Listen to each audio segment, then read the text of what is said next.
Bonjour tout le monde, c'est un plaisir pour moi d'être ici ce soir pour introduire Adam Kahane. I think you had a long bio of Adam, so I won't go through all of that. I'll just pick out some of the highlights, and I have to say this is like one of the most interesting job descriptions I've actually ever heard, Adam. So Adam is a designer and facilitator of processes through which leaders can work together to solve their toughest, most complex problems. He's worked with business, government, and civil society to sense and actualize emerging futures. So it sounds like a great job, which all of us would love to have. And in some ways, you are all doing this exercise of Canada 150, kind of going to replicate in a way what Adam does for a living through this process. Some of us were involved in an exercise that Adam led us in a scenario process many years ago, I'm afraid to say, that was much like what the endeavor that you're about to start out on. It was called Governing an Information Society, and produced 2 or 3 different documents, one of which I'd flagged for you called Renewing Governance, Governing by Learning in the Information Age. Well, somebody's nodding. That's amazing.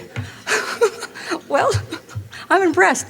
It's a very, very interesting book that goes through some of the issues, in fact, that you'll be dealing with. We were doing this in the 90s, so obviously a lot's changed. But Adam led us in a really interesting scenario building process, and I know you're going to be doing such an exercise as part of this process. So I encourage you to listen carefully to Adam, because we learned a lot as we started our process from Adam, and I'm sure you will as well. Thanks very much.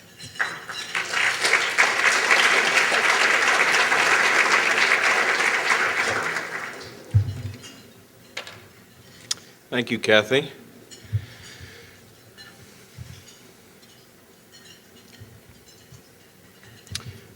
I'm happy to be here in Ottawa again, and the reason I'm happy to be here is because I both care about and am concerned about the future of the public service in Canada.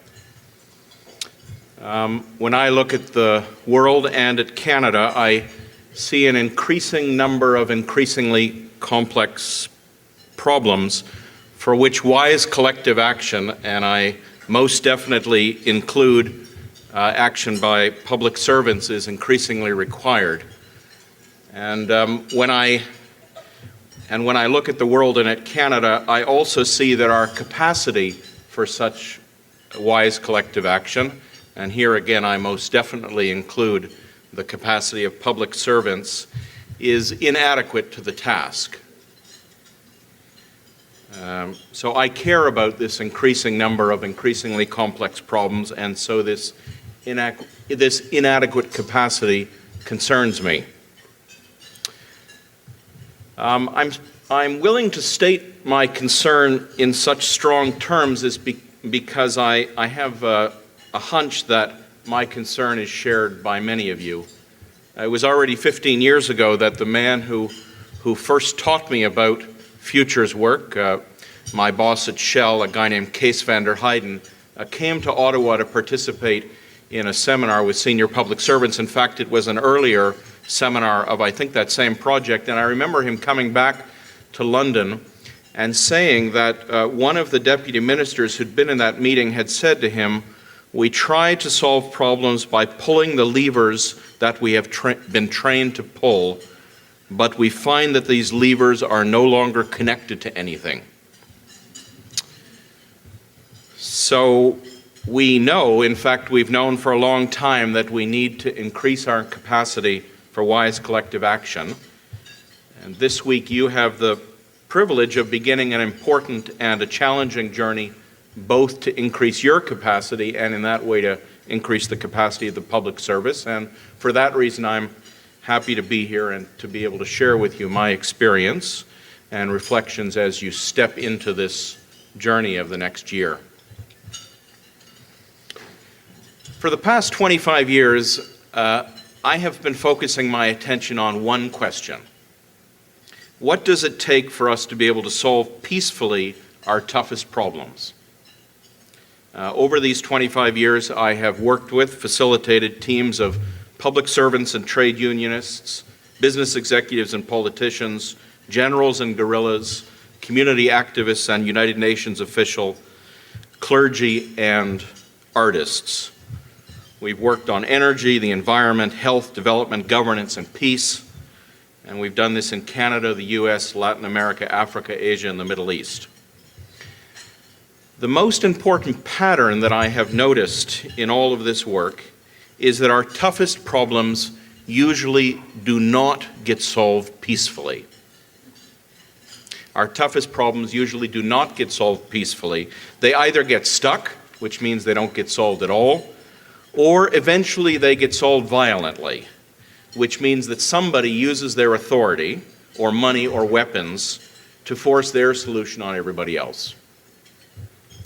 A few years ago, I had some dental surgery, and the day afterwards I got on an airplane, and by accident I bumped my head against the overhead compartment, and I just had this terrible pain in my jaw.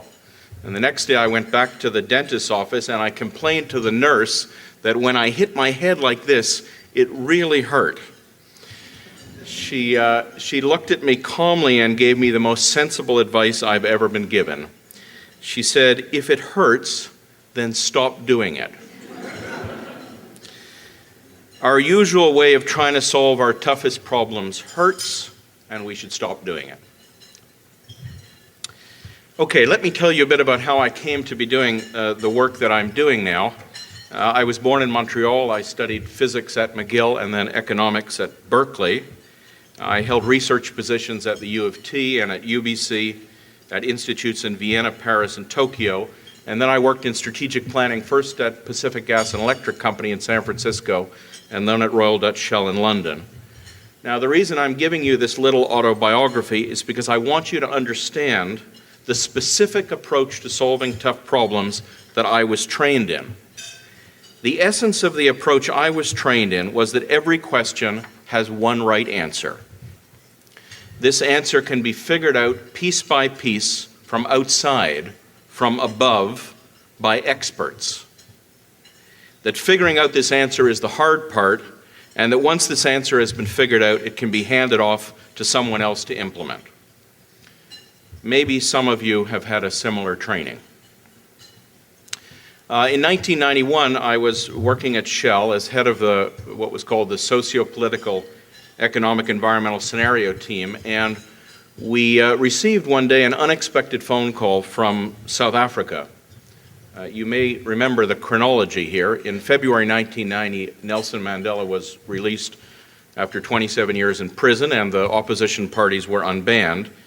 And the negotiations between the opposition and the government on how to replace the apartheid system started, but the settlement and the first all-race elections weren't until April 1994.